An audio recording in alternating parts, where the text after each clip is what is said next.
Welcome to Influential Entrepreneurs, bringing you interviews with elite business leaders and experts, sharing tips and strategies for elevating your business to the next level. Here's your host, Mike Saunders.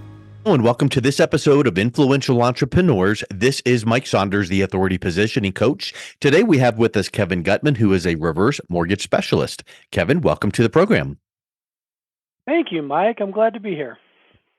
Hey, so I always love unique type of approaches and people that specialize in one specific thing. So, I want to hear more about reverse mortgages and how you got into that specialty. But first, give us a little bit of your background and story, and then how did you get into the industry as a whole? Yeah. So I'm originally from Southern California, grew up right near Disneyland. My dad was a real estate and realtor and a real estate investor. So we talked about real estate a lot in my home, which I loved.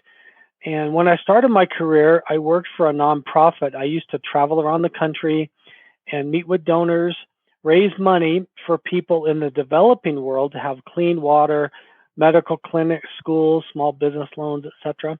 And it was extremely rewarding work, very satisfying. But I was traveling about half the time, and my wife and I have 5 children. So I just needed to be home more. So I left that in 2002, and 2003 we started flipping houses. She has a real estate background as well. And then ultimately 2004 I got into the mortgage business. Yeah. Well, 2004, let's see here. That was before the big economic crisis meltdown. So I'm sure that was some harrowing times as you got rolling, huh? Yeah, it was amazing. The first few years were great, and then we had a couple tough years, and it's kind of an up and down business, I guess. So when you started in traditional mortgages, at what point did you start thinking, I want to now really hyper focus into reverse mortgages? Well, I got trained on reverse mortgages in 2007. And there were some things about them I just really wasn't comfortable with, how the program was structured. And in 2015, the government fixed those things. It's an FHA loan for the most part. There's other products out there, but most of the market is FHA backed. And so they corrected that, and I got retrained in 2015. And then 2020, 2021, 2022 was about 50-50 traditional mortgages, regular mortgages. And then in 2023, with the interest rates going up so much and inflation and seniors needing more money, 2/3 of my business was reverse mortgage, 1/3 was traditional. And most of my business is by referral. So we'll see what 2024 holds. But last year it was mostly reverse mortgages. I know that reverse mortgages typically are benefiting the older generation, but I know that there's benefits in younger, more affluent minded. So I want to get into some of that, but it makes me also think that any wise, prudent person, no matter your age, should be very cautious and careful. And any newfangled product out there kind of makes you look sideways and go, really, is this proven? So reverse mortgages, that's not new. They've been around for quite a while. How long have they been around? Yeah, that's a great question. The very first reverse mortgage was taken out in 1961 in Maine. There was a widow who still had a mortgage. Her husband had passed away, and she couldn't afford to make the mortgage payment, which is actually very typical from people I meet. When one income goes away, it's harder to live and continue to pay a mortgage payment. Long story short, she knew the local banker because her husband was a football coach, and the banker played football for the coach. He went to his bank and said, listen, I know this family, and what if we suspend her mortgage payments? Well, she doesn't make any mortgage payments anymore, but we take payments out of her equity. Yeah. And thus the very first reverse mortgage was born. And then what a creative thinker. So that person was just trying to help someone, but yet was structuring an actual product that was creative then. And if you think about it logically, like you can just imagine that conversation with the board, the banker was going, look, if we suspend it, we're not getting any money. We're actually getting our money down the road because our position is growing every month, quarter, whatever the case is. Because when we give her a little bit of money, it's kind of making a bigger lien and a bigger lien and a bigger lien. And she's happy with that because it relieves her, cash flow problem. And we're happy with it because if and when the house sells or she passes away, we then have a bigger position. So what a neat, creative approach that came out of necessity to help somebody. Yeah. Well, it is true. However, for 27 years, from 61 to 88, it was kind of the Wild West. There was several Yeah. companies that had a version of a reverse mortgage. And honestly, Mike, there was some abuse. People would lose their homes, people got taken advantage of, etc. And that's why they have a terrible reputation. However, in 1988, President Reagan and Congress passed the Home Equity Conversion Mortgage Bill, HECM, HECM. And then 1989, the very first reverse mortgage was taken out. And over the years, they've improved it and put in many safeguards. It's probably the safest loan anybody can get out there. And there's been over 1.2 million people take these out.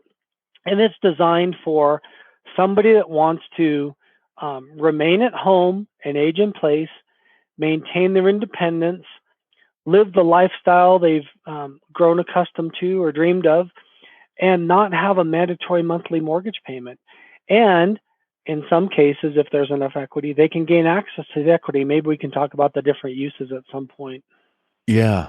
I want to kind of pause on that misconception concept a minute because I know that when you hear certain words, your red flag goes up, like insurance, like reverse mortgage, like, things like that, where it's like you have this initial reaction, like, oh, I know what that is and I want it or I don't want it.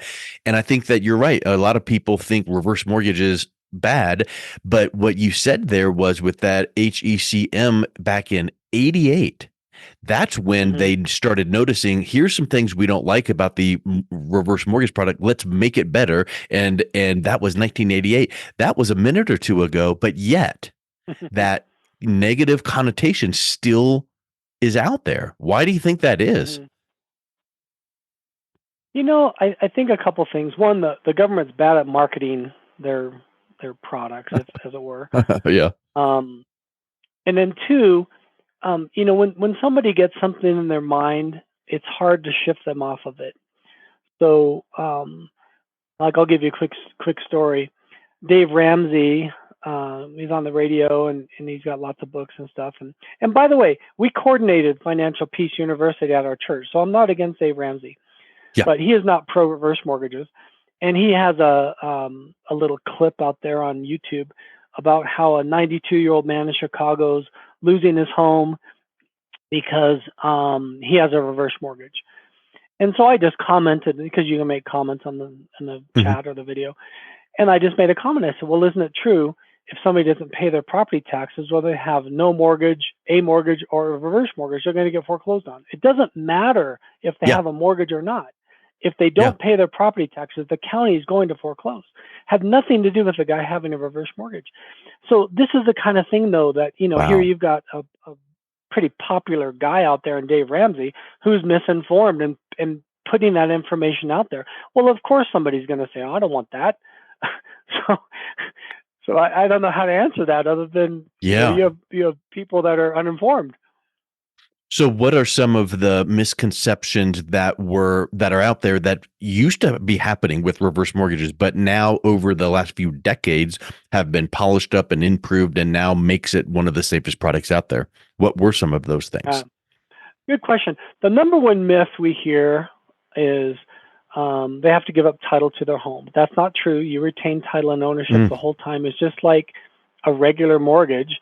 There's a lien placed against the home, yeah. and when the last person moves out, the loan becomes due. The heirs or You the have to get estate a have you up have to to get a six payoff months. and pay off the lien just like anything else. Correct. With Hmm. a reverse mortgage, though, somebody has up to 6 months to sell or refinance the house. If they need more time, they can get 2 3 months extensions. So basically a year. Another one is, like I just mentioned about how reverse mortgages cause foreclosures or whatever. The criteria, the responsibility the borrower has is it has to be their primary home. They have to maintain it. pay the property taxes, homeowners insurance, and if there's HOA dues, pay that on time, which most people do all that stuff anyway. Mm-hmm. As long as they do that, the term of the loan is 150 years. So in 2015, to specifically answer your question, some of the changes that were made, this used to be a loan prior to 2015. If you were old enough, 62 or older, had enough equity at that point, it was, 60%. You could borrow. Now it's more like 40% you can borrow because Mm-hmm. interest rates have gone up and the government has backed off how much they're willing to lend. Anyway, long story short, if you were old enough, had enough equity, you qualified. Well, in 2015, because of stories like the 92-year-old gentleman in Chicago, Mm-hmm. the government said, you should really prove you have enough income to pay for the carrying costs of the home, maintenance, property taxes, insurance, etc. Mm. So that was called financial assessment. So now people actually have to qualify. The good news is they don't have to qualify for a payment. They're only qualifying for the property charges. So most people qualify with just their Social Security. Social Security, sure. Yeah. And then the other thing they did, and this is kind of silly, but prior to 2015, let's say there's a client, a borrower who was 62, but the spouse wasn't. We'll say it's a husband 62, the wife wasn't. And then eventually, they live there 10 years and the husband moves out or passes away. So now the non-borrowing spouse, the wife who wasn't 62, she would have had to move out prior to 2015. So she's lived there all this time. And now, because the borrower wasn't living in the house, the non-borrower would have to move out. Well, they fixed that. So now the non-borrowing spouse has the same benefits, if you will, as the borrower did, except if there is a line of credit available, that's turned off until the spouse, the non-borrowing spouse, can go and maybe refinance. And if they're over 62, then they can, be on the loan, as it were. But so they've just really been listening and kind of trying to listen to the market and meet the market's needs. And those are two big changes that they've made to make the program safer. Third one would be they have to do mandatory phone counseling or in-person counseling. So you have to meet with a counselor for an hour. It's an independent third party. And they want to make sure that you understand how the program works. They want to make sure you're of sound mind. They want to make sure all your questions are answered. Nobody's pressuring you to do this, because sometimes salespeople can be pushy, or even family members might get in there and try to get a hold of mom and dad's money. So like I say, there's all these safeguards and protections now in place that really are beneficial for the client. And who does that counseling with them? There's a list of approved counselors that we give them, and they can pick any counselor on the list. And, so it's a third party in person, or they can do it by phone. Yeah. That's really another that's a further aspect of that safeguard, which is if it was up to the lender, then I just checked the box. I told them, but did you? And did they understand it? But when it's a third party, they have no skin in the game, and they're just making sure the customer understands. And so that's another really good thing, that because if there is misconceptions and they go talk to that third party person, they're getting all of their questions answered. Exactly. Here's another thing that's unique about a reverse mortgage. It's a non-recourse loan. So unlike a traditional mortgage where somebody's personally signing, they're liable to pay the note. With a reverse mortgage, it's a non-recourse loan. What that means is the only recourse a lender has is against the home, not against the borrowers, not against their heirs, not against the estate. The only cure, as it were, to be made whole, for the lender to be made whole, is the sale or refinance of the house. That is good, because if the market crashed and now there's equity issues or whatever, it's not like it's going to bleed the house and then their portfolio and then their kids and all that. So that's a really good distinction.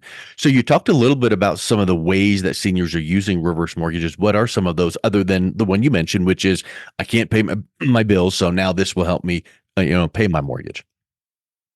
Yeah, the three big uses of a reverse mortgage is, number one, eliminate the mandatory monthly principal and interest mortgage payment.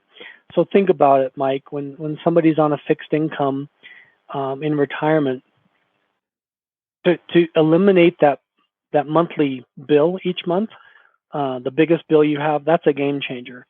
So I think about family I helped, Alan and Angel, and that was their situation. He had to stop working because he got sick, and she had been a stay-at-home mom, hadn't worked a lot, and so really all they had was their Social Security. And so now they're paying the monthly mortgage payment. We free that up from them, and it freed up over $1,000 a month. And so now they got some breathing room to enjoy their life and not feel the pressure of having a mortgage payment. And the second way somebody can use it is to access equity.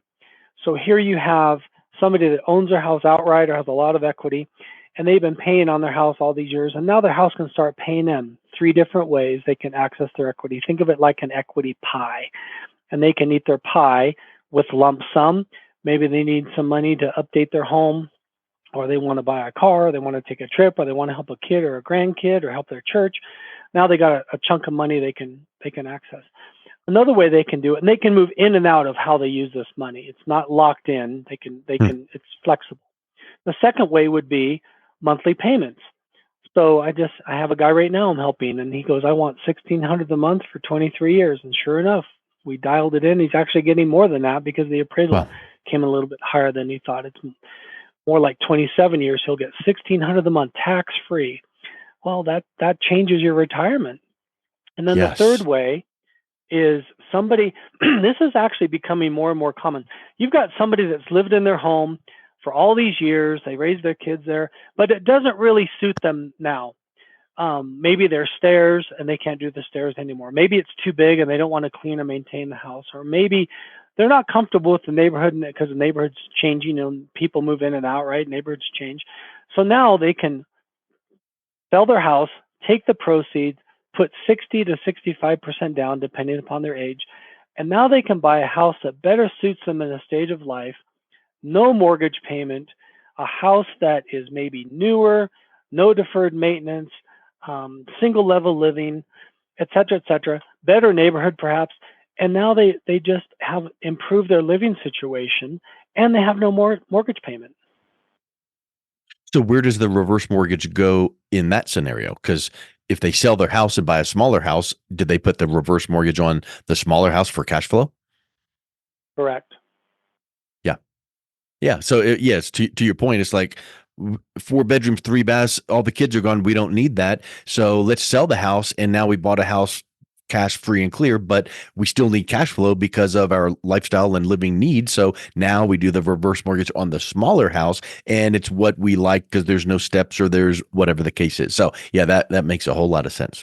Wow. Yeah, that's really neat. I'll tell you a quick story about that one. A couple came in and they were living in Northwest Arkansas and they had family here. They moved back to the Colorado Springs, and he said, I'm not in the best of health. My wife's going to outlive me. I want to set her up to make sure she's going to be okay when I'm gone. I said, well, tell me what that looks like. He goes, we want a maintenance-free home. They bought a townhouse with all the maintenance taken care of outside.